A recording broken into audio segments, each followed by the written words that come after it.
Ya, projek ini dilantik syarikatnya Intan Sekitar. Okey, right.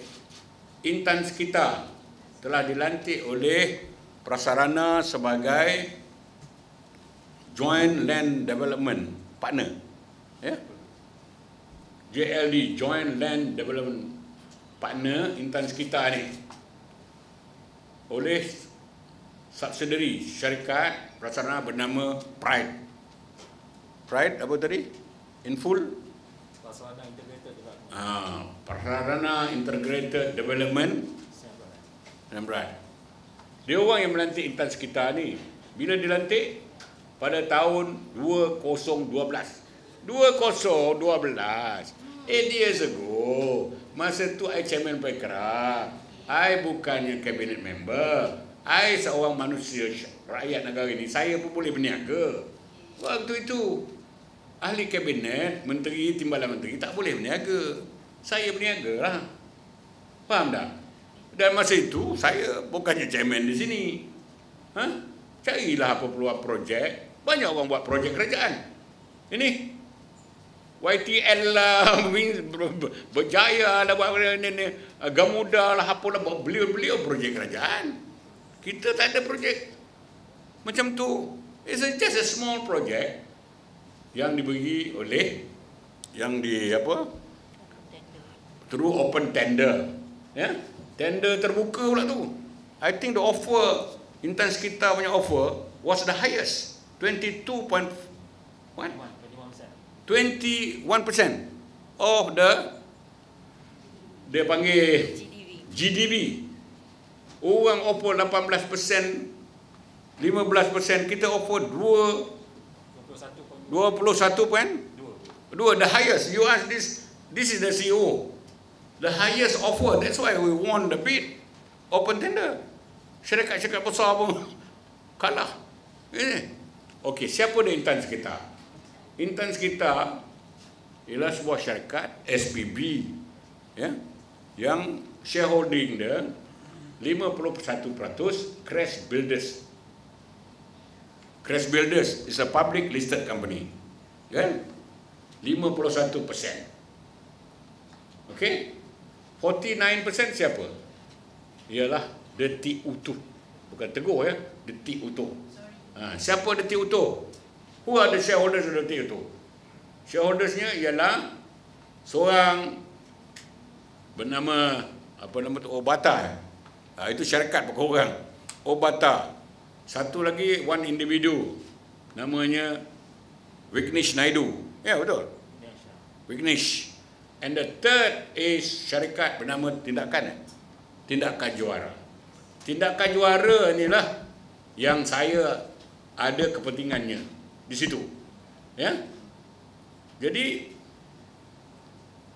dengar baik-baik di sini. Effectively, Tindakan Juara punya interest in the project is only 20%. Right? Because 49% of the project, 20% interest dalam tu. Ya, kita dah beri tender terbuka dengan offer yang tertinggi sekali. Saya tak kenal pun ni pengurusan ini Prasarana itu tu, kan? Dan telah diluluskan oleh board, ya. Dan sekarang ni berbangkit, kata saya mendesak supaya syarikat Intan Sekitar ni sebagai pemaju ni ditamatkan dan minta board luluskan bayaran 80 juta. Wah, kaya lah saya kalau begitu. As far as I know, tak ada board buat keputusan begitu. Tapi apa yang dibangkitkan di dalam board ialah projek itu sekarang ini tidak berjalan seperti mana yang dijadualkan. Sebab apa? You all sendiri boleh jawab lah. Property market is so bad now. Berapa banyak sekarang ni developer, ya, tak boleh. Masing pun the biggest developer, siapa lagi biggest developer, they cannot move. So this is one project yang telah dirancang, apabila sampai masanya nak jual, tak boleh jual. So it has to stop. For the time being, it stop. Ya?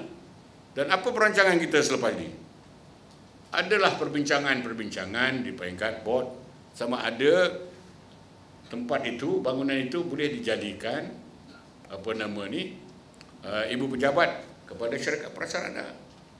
Ya? Dan ini pun saya dah bagi tahu Menteri Kewangan. But there's no such thing that to terminate from the contractor or the developer and pay them 80 million.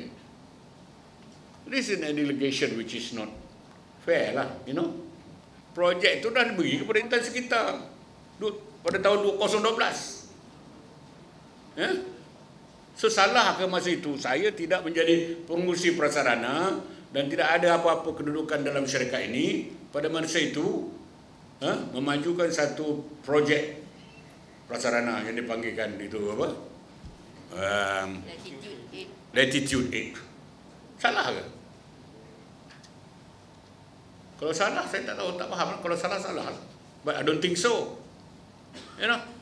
Kalau you dulu kata 8 tahun dulu dah memohon projek yang begitu dan mendapatkannya through open tender dengan bid yang tinggi, was it wrong? Kalau sekarang ni memanglah salah.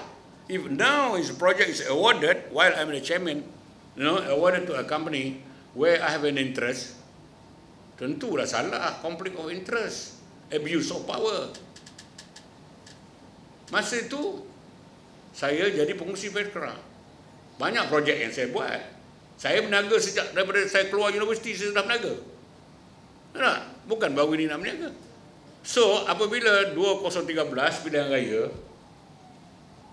I was appointed Deputy Minister, I told Dato' Najib, Tok Sri yang Muhammad kata, I have this business, you know. What do I do? Takkan I nak buang campak dalam longkangnya. You know.